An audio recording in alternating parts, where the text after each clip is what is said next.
بلوچستان کے شہر پنجگور سے ہمارے نمائندہ فرید عمر کی رپورٹ کے مطابق وشبود پاردان کے مکینوں انجینئر شہزاد رضا،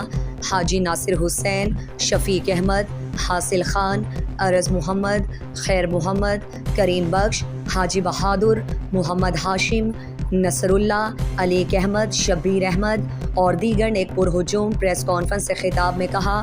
کسی جگہ پر کوئی کام ہوتا ہے تو پہلے اس کا تجزیاتی جائزہ لے کر اس کے بعد کام کا آغاز کیا جاتا ہے۔ پاردان کور پر جو کنولٹ بنایا ہے وہ علاقے کے لیے نقصان کا باعث ہے۔ وشبود میں جو نقصان ہوا، چاہے وہ زرعی ہے یا رہائشی، سب اسی کلوٹ کی وجہ سے ہوئے، اور ہم نے کلوٹ کی تعمیر کے وقت اپنے خدشات کا بھی اظہار کیا تھا کہ کلوٹ کی بجائے پل بنائے جائیں، مگر ہمارے مطالبے پر توجہ نہیں دی گئی اور اس کے نقصانات سے اب سب متاثر ہو رہے ہیں۔ علاقے میں پروٹیکشن بند کی بھی ضرورت ہے کیونکہ آبادی کے پیچھے پاردان ڈیم موجود ہے۔ انہوں نے کہا کہ سیاسی جماعتوں کے رہنما فوٹو سیشن ضرور کریں مگر لوگوں کے نقصانات کے ازالے کے لیے بھی کچھ کریں۔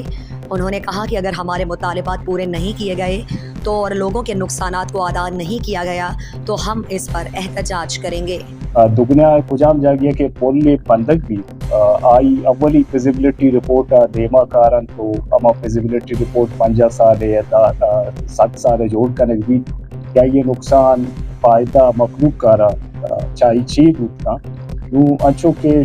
شما صحافی برادری سرپد ہو کہ کسٹم وشبود پاردان ہے پل کے بندک ہوتا ہے، اشرا پل نام دے ہوتا ہے، ایک کلورٹ تھی ڈیم پاردان ڈیم دپائیں نوں ای ماں بعض وادیا ٹھیکیدار اور یقین گپ جاتا کی وجہ تو شوکا ایک کلورٹ جا گیا پل بند کیا یہ تشاف اما کولم ٹائپ پہ بھی تھا کہ آپ ایجنٹ پاس بھی۔